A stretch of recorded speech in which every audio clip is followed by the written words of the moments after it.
Yang pertama bahwa sebenarnya dengan reformasi yang sudah Peraturan pemerintah bukannya mengikat hingga minim kreativitas. Di tangan Wali Kota Pekalongan, peraturan pemerintah justru disesuaikan sehingga perkembangan kota batik itu sangat pesat sejak tahun 2007. Dalam seminar nasional bertajuk Revolusi Mental dalam menghadapi daya saing masyarakat ekonomi ASEAN yang diadakan di STI Alan Jakarta beberapa waktu lalu, M. Bashir Ahmad Syahwi memaparkan inovasi yang dilakukan beserta jajarannya, yaitu mensiasati belanja pegawai dan belanja pembangunan daerah. Saya lihat waktu itu demikian besarnya belanja pegawai dan demikian kecilnya belanja pembangunan. Maka saya harus mengantisipasi bagaimana mengatur supaya belanja pegawai harus jauh lebih kecil daripada belanja pembangunan. Dan itu berhasil dalam waktu memang cukup lama, 7 tahun. Saya gambarkan di sistem organisasi kita.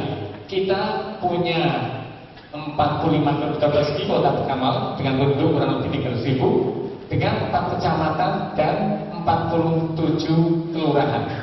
Kalau di daerah lain orang memekarkan kelurahan ataupun kecamatan, saya menggabung 47 kelurahan menjadi 27 kelurahan. Itu yang kita lakukan. Terjadi efisiensi luar biasa. Saya menggabung sekolah-sekolah yang 100 sekolah masing-masing satu kepala sekolah menjadi hanya 50 kepala sekolah. Saya menghapus semua UPTD langsung di bawah kepala dinas. Dan saya membuat zero growth sejak tahun 2008. Jadi setiap ada yang pensiun kita ganti. Karena kita merasa waktu itu punya banyak pegawai tapi kurang banyak pegawai. Jadi ada yang miss, berarti ada yang kurang pas. Dan kami menerapkan e-government sejak tahun 2007 sampai sekarang. Dan sekarang sudah saya launching e-paperless office. Karena 1 Januari 2015 kami tidak pakai surat-surat lagi. Semuanya pakai e-paperless office. Dan kita membuat juga bagaimana mobil government. Dan satu yang paling sulit, kami sudah bisa mengintegrasikan semua database kita di satu server. Sehingga kita bicara satu untuk masalah pemerintahan. Kemudian dinas, kita punya jatah 15 dinas, tapi saya hanya membuat 9 dinas. Kita punya jatah 3 asisten, kita hanya membuat 2 asisten. Saya juga berusaha, karena waktu itu kekurangan guru, waktu saya mengatakan kalau kekurangan guru, kami harus mendatangkan guru sulit, maka kami memerger sekolah-sekolah kita, dan terjadilah kami tambahan guru 50 guru dengan jam mengajar 24. Sebab kalau kepala sekolah hanya punya jam mengajar 6. Sehingga bagaimana hasilnya? Hasilnya mutu pendidikannya jauh lebih baik daripada sebelumnya. Tak hanya berinovasi dalam mengelola belanja pegawai dan belanja pembangunan daerah, Wali Kota Pekalongan ini juga melakukan e-government sejak beberapa tahun lalu. Pada awalnya kita launching tahun 2008 kami mengkonekkan semua SKPD kita sampai dengan kelurahan, dan kita sekarang sudah mulai dengan separuh RW kita terkonek dengan kami dengan Batiknet. Walaupun makanya masih hanya radio mikrotik, tapi ternyata dengan cara seperti itu lebih efisien luar biasa. Maka saya mulai melangkah pada waktu itu bagaimana e-government kita lakukan, mulai dari perencanaan sampai pelaksanaan.